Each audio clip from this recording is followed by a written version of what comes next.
I'd like to bring on our third speaker now, Olayemi Odutola, to come and talk to us about West Africa domestic gas use with a focus on the Cote d'Ivoire LPG market. Over to you, Yemi. Hi, good evening. Thank you for the efforts for this platform, and then thank you for the audience for joining this webinar. I'm going to be talking to you about the domestic gas use in the West Africa sub-region, and then a case study of the Cote d'Ivoire LPG market. Okay, next slide, please. So basically, before we go into the LPG market in Cote d'Ivoire, I'd like to take you on a journey of how we get LPG in the first place. Basically, from the oil and gas extraction onshore and offshore, it comes with either crude or it's gas. It can be a gas, a platform. So let's take the upper route as route 1, and then we say it's a gas reserve. It's a gas reserve that has a platform, and then gas is taken into the natural gas processing plant. And from there, the LPG tanker takes the product into a refrigerated or pressurized storage terminal. That's where it's stored at a particular temperature.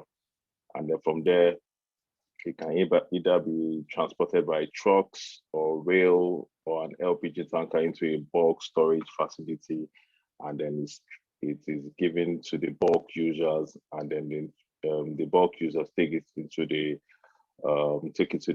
bulk traders, and then it ends up with the consumers or in the cars. In the second route, which is lower, when we explore the onshore and offshore product platform, sometimes it comes with crude. So crude oil comes with gas as well. So let's take, for instance, we have an FPSO, a floating production storage facility, say Bonga. We load a crude oil tanker. The crude oil tanker takes it to an oil refinery. It's say in the US, there's an oil refinery. The oil refinery blends, it gets refines the crude. You get LPG, you get normal.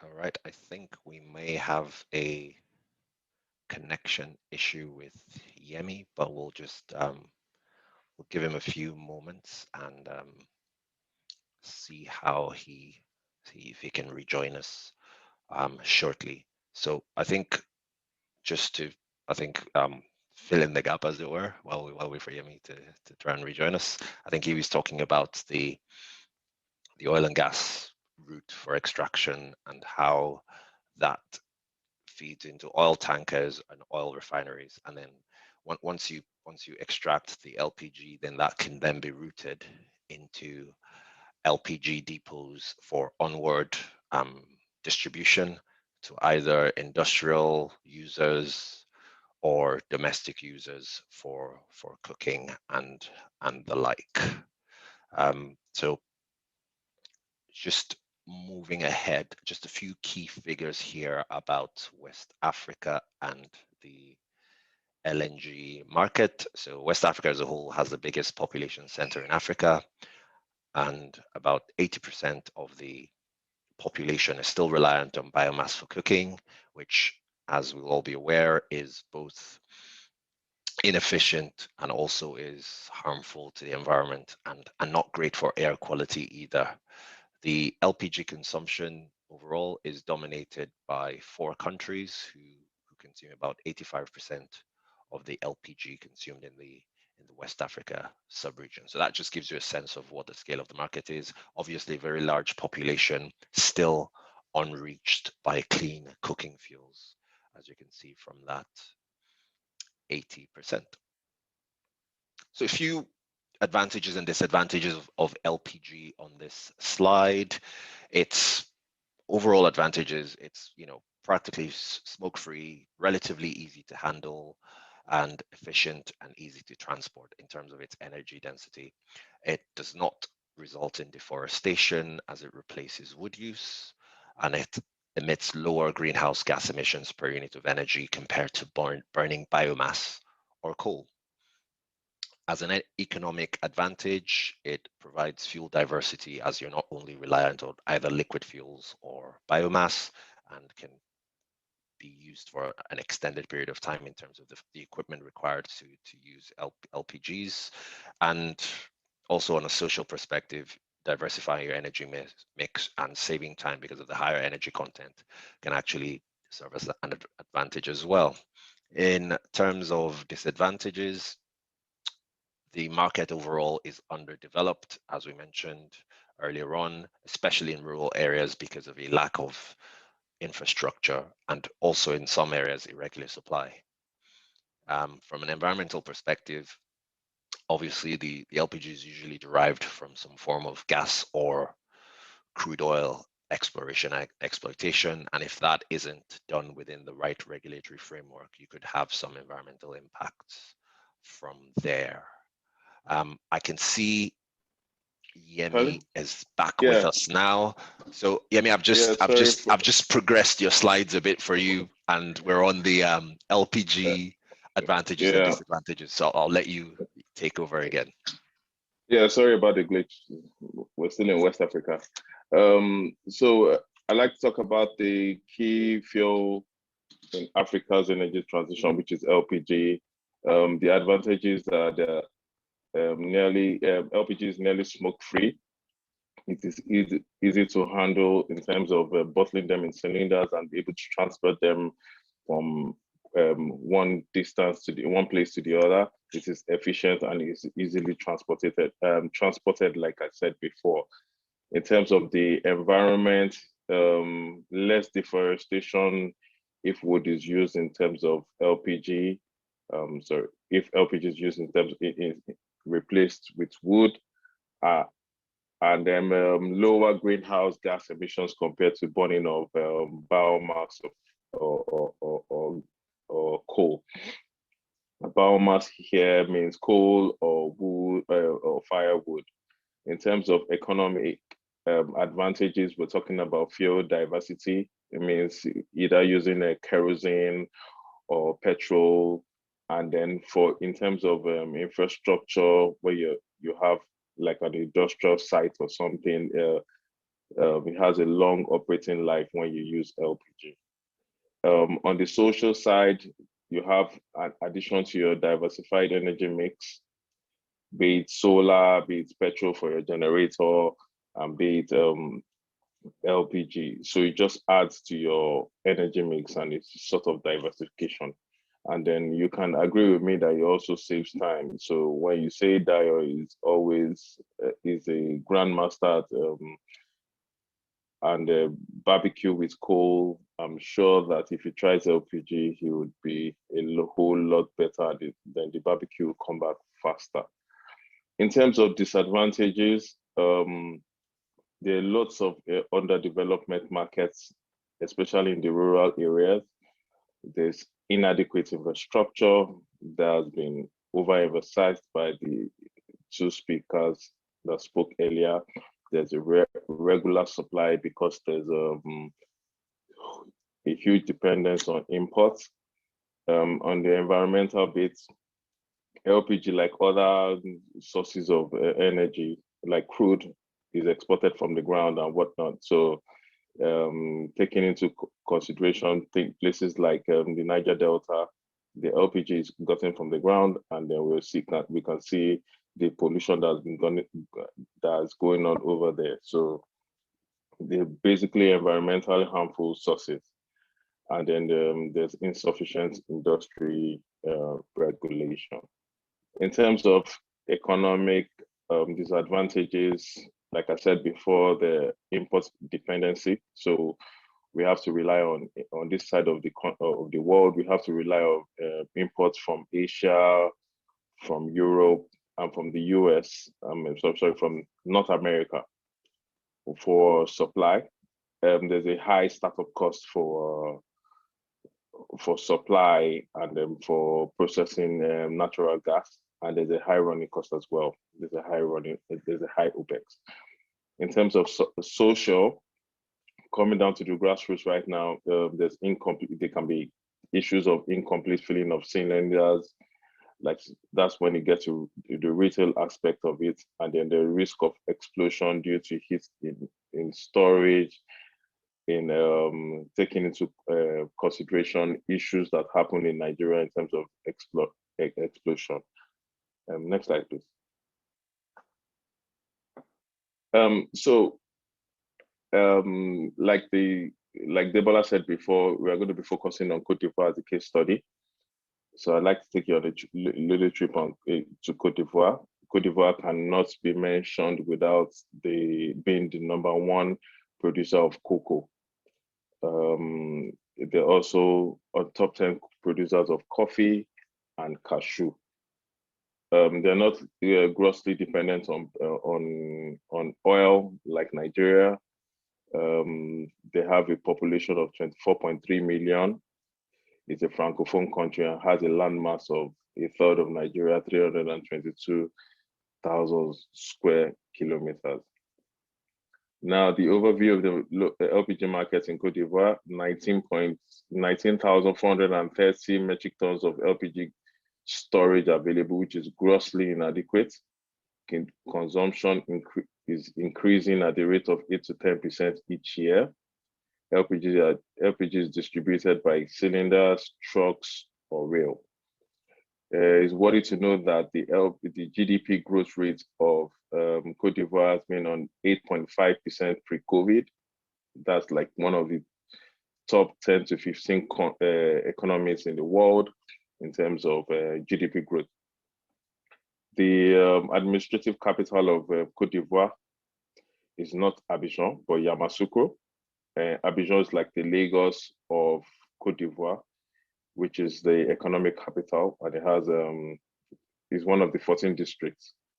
Abidjan is like Lagos. It's has fruit processing plants, automobile, construction, and chemical industries, all the whole 9 yards.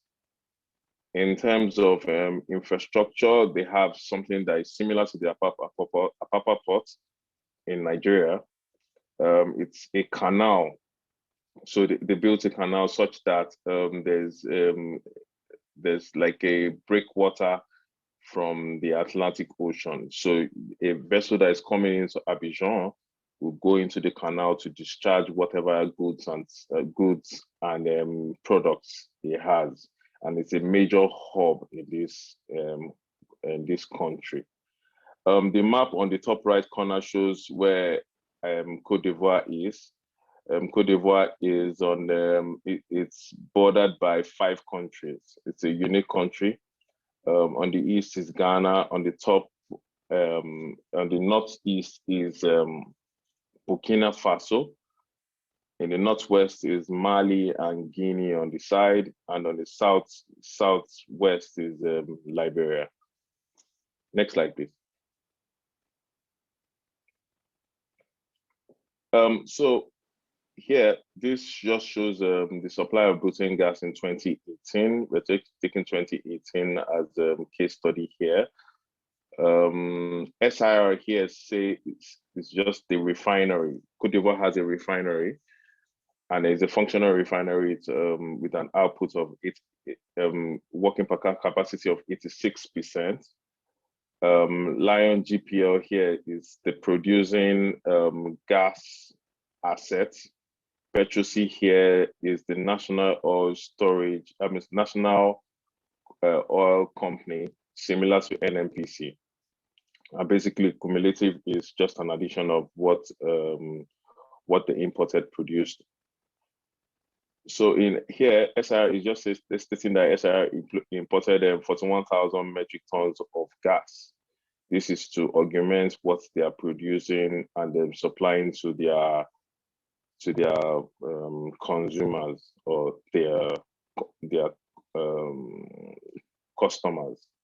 Here, the Lion GPL is an asset as such. It's not they cannot import there. You're not allowed to import. Petros is the national oil company, so they import, and they imported 299,000 metric tons. So the cumulative there is a 340,000 metric tons. When we go to the production part, it shows that the refinery produced 18,000 metric tons, about 18,000 metric tons, and then a Lion assets, which is the producing gas assets, produced 10,000 metric tons. So there's a cumulative of 28,000 metric tons. So when you look at the total cumulative on the extreme, you see that be it importation and production by the refinery, it's 59,000 metric tons. The exploration asset produced 10,000 metric tons, and the national oil company imported 299,000 metric tons, which comes to a total of 369,000 metric tons. So this is basically the supply of the market. When you look down, it's just basically a graph showing you an historical from 2000 to 2008. You can see that in terms of the production from the processing plant and the refinery is basically constant, but in terms of the supply, from importation, it's on the increase. Next slide, please. So next slide just shows volume of demand. Like I showed you in the map before, Cote d'Ivoire is a very unique country surrounded by 5 countries. 2 of them are landlocked, so which are Burkina Faso and Mali, which are grossly dependent on other countries around them to supply products. This map, this table here shows the exports and the domestic consumption. The exports in 2014, you can see the exponential growth from 2,980 to 14,000 to 7,000 to 14,000 and then to 56,000 in 2020. So basically, this export is to Burkina Faso and Mali, and then 1 or 2 cargoes to Guinea. To Guinea, there has been an increase of 5 to 10% or more than that in terms of domestic consumption that you can see in the middle row, and then basically the lower row is the exports of the total demand. So because they are grossly dependent, and the Mali and Burkina Faso are grossly dependent on the countries around them, especially Cote d'Ivoire, the government of Cote d'Ivoire tends to take domestic consumption first as priority before they start to export to the other countries. The slide below shows exports to Burkina Faso and Mali. Mali being blue and Burkina Faso being orange. Next slide, please. So here, it's basically talking about Cote d'Ivoire and then showing you the map of Cote d'Ivoire and then the distribution by consumption. When we say packaging, we're talking about the bottling. When we're talking about the bottling, B6, B12, B25, B26, B6 is basically the small cylinders that are 6 kg. The next cylinders are the 12.5 kg, which are very predominant in Nigeria. 25 kg is basically what is used in restaurants or bigger houses, and then 28 kg and so on and so forth. So if you look at the map here, the population is on the left and the consumption is on the right. So you can see that where the hub is Abidjan, 51% of whatever comes into the country is consumed in Abidjan. And then the south leverages on the fact that it's closer to Abidjan to consume more of the product. And then on the west, it's 5%. In the center, it's 13% because it's closer to the south. North is 1%, 1.9% in terms of consumption, and then the east, far east is 4.59%. Next slide, please. So yes, So when we come to the challenges, I'll be able to expatiate based further on what you have seen in the previous slide. In terms of awareness on LPG, there's health and environmental benefits of LPG that are sometimes not known. In the north, it takes a whole lot of government intervention, a whole lot of campaign and whatnot to be able to synthesize the populace on the benefits of LPG and then the environmental effects. In terms of improper use of lack of maintenance of LPG cylinders, usually LPG cylinders are supposed to be recertified every 10 years. And then the pipes that are supposed to transport LPG from the cylinder to your gas cooker is supposed to be certified every 5 kg. And so some of those things are not known by some of us and then general populace. In terms of availability, the storage capacities are insufficient. Like I said before, in 19,000, about 19,500 is grossly insufficient. And then if you don't have sufficient capacity, you would have to bring in imports as often as possible in order to quell deficit in supply. In terms of availability as well, we're grossly dependent on LPG imports because they're not gas assets that are producing what can be used as an alternative to LPG imports. Means another challenge is affordability. The low-income households have low disposable income. If I'm earning $100,000 a month as salary, I don't see why would I would pay 30 to 60 $60 for a cylinder and for gas when that's not the only thing I'm going to be paying for my salary. Also, we have to look at the flip side. If we're talking in terms of affordability, we have to talk about the government subsidies that can be used for this, that can be used for other sectors. If government is subsidizing LPG, and then there's a growth, and there's a and then people embrace LPG, the subsidy will continue to grow, and then this subsidy can be also used for other sectors. In terms of supply security, there's an increased demand of LPG from different sectors, which can lead in the conflicts in the middle to long term. So basically, there's a functional refinery that produces gasoline and gas oil, and then if there's a huge demand on LPG, there will be a neglect in other energy mix in terms of diesel and then gasoline. In terms of regulation, there's limited regulation, which has led to hoarding in black markets. So basically, when there's a supply glitch,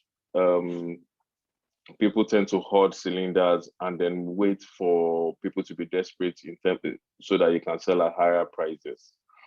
And then obviously there are cases of fraud in terms of refilling of gas cylinders. Next slide, please. So yeah, coming to opportunities for investment in Cote d'Ivoire, you can invest in LPG storage terminal. I've overemphasized the fact that there's limited storage. I'm fortunate to be on a project that's going to increase capacity by 60%. And then there are other players in the market. So we anticipate by 2023, the current capacity of Cote d'Ivoire would have doubled. In terms of LPG bottling plants, that's the only way you can reach the final consumer. So even if you put the product in the storage terminal, it has to get into the cylinders, and that's where the bottling plant comes in. The product has to be filled into the bottling plant and then taken to the retail outfits. So basically, they're either bulk cylinder retail sellers or just people that live people on the corner side that sell cylinders. sell gas with cylinders on the side. And there's this a sort of business where you have a filling station or a skid, so to speak, which is very good for low income earners. Is basically buying what you can afford. So when you bring a 6 kg cylinder, for instance, you can be sold 1,500. It doesn't have to be full. It's just basically what you want. And so that's an opportunity for investment as well. In terms of transportation, this is also an avenue for investment, opportunity for investment as well, where you can be able to transport from A to B. We have, and the other map I showed you showed a deficit in terms of supply to the north of 1.9% in comparison to LPG, which was 51%. So LPG is trucks can push products all the way to the north. There right now at the moment there are no pipelines that will run to the north, and then the north is closer to the landlocked countries of Mali or Burkina Faso. So they are left at the mercy of trucks or to rail or cylinders. So an avenue for investment is basically trucking to discharge into smaller facilities. Also, to reach to reach the consumer, you have to produce LPG cylinders. There are different LPG cylinder sizes from, like I showed you before, 6 kg to 12 kg to 25 kg to 38 kg. And then of recent, there are other cylinders, composite cylinders that can be produced that are lighter, they're a little bit more expensive, but they're a lot more safe. The body is produced with fiberglass, and then the inside is with steel, which holds the product. They're a lot more safer. And then recently, I read that a company just launched a production outfit or a factory in Nigeria in Bayelsa State 2 or 3 weeks ago, and is going to be one of the top five composite cylinder manufacturing companies in the world. So that's very remarkable, and it encourages people to be able to um, lift cylinders, to be able to use gas cylinders, and then I think it will propagate the word. Next slide, please. Yeah, future trends in Cote d'Ivoire and West Africa as a whole. I foresee an increased consumption of LPG industrially and domestically. This, like I said, there's a trend of 8 to 5% increase in the consumption in Cote d'Ivoire, and then this spans across the West African coast. Because when I talk to my colleagues in the other West African countries, they say the same. There's a huge embrace of LPG despite the challenges. There will also be increased investment in storage infrastructure and LPG value chain as a whole. Like I said before, I'm involved in a project right now that would increase the current LPG storage facility in Cote d'Ivoire by 60%. And there are some other guys that are trying to increase it by 40%. So in the year 2023, the storage facility of Cote d'Ivoire would have doubled. Governments will continue to increase awareness in line with the SDG goals of goals 3 and goal 7. Goals 3 is basically health, and goal 7 is basically clean energy.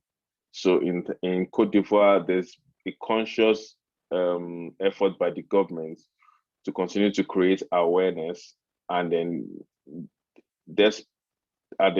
basically part of the effort to create awareness is continue to build kind of storages and do PPPs, public-private partnerships with the private sector to increase consumption.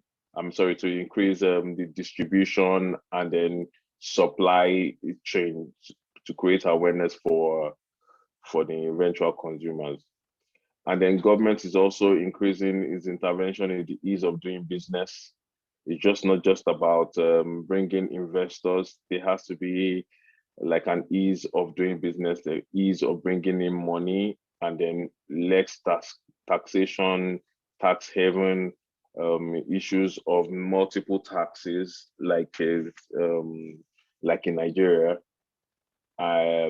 People they're making an effort to reduce it to reduce taxes, multiple taxes, and to reduce the bureaucracy that comes with opening to setting up companies and doing business in Cote d'Ivoire. And yes, like an investor, there's an avenue to increase your revenue as a project sponsor or an investor. There are also, we expect that there are going to be a few cases of incidents as a result of increased usage. That is normal because the rate at which the consumption is growing is limited by the current capacity. And as long as the capacity increases, there's going to be a huge spike in consumption. So we are hoping that the regulators can manage the eventual increase in consumption, but expect that there are one or two glitches that would come with that. That brings me to the end of my presentation, but thank you. But I would like to leave you with the fact that gas creates jobs, gas creates increase in revenue, gas creates industrialization, and gas is the future. Thank you. Thank you very much, Yemi, for that really detailed presentation and insights and perspectives on Cote d'Ivoire. Really appreciate the level of details you've provided there.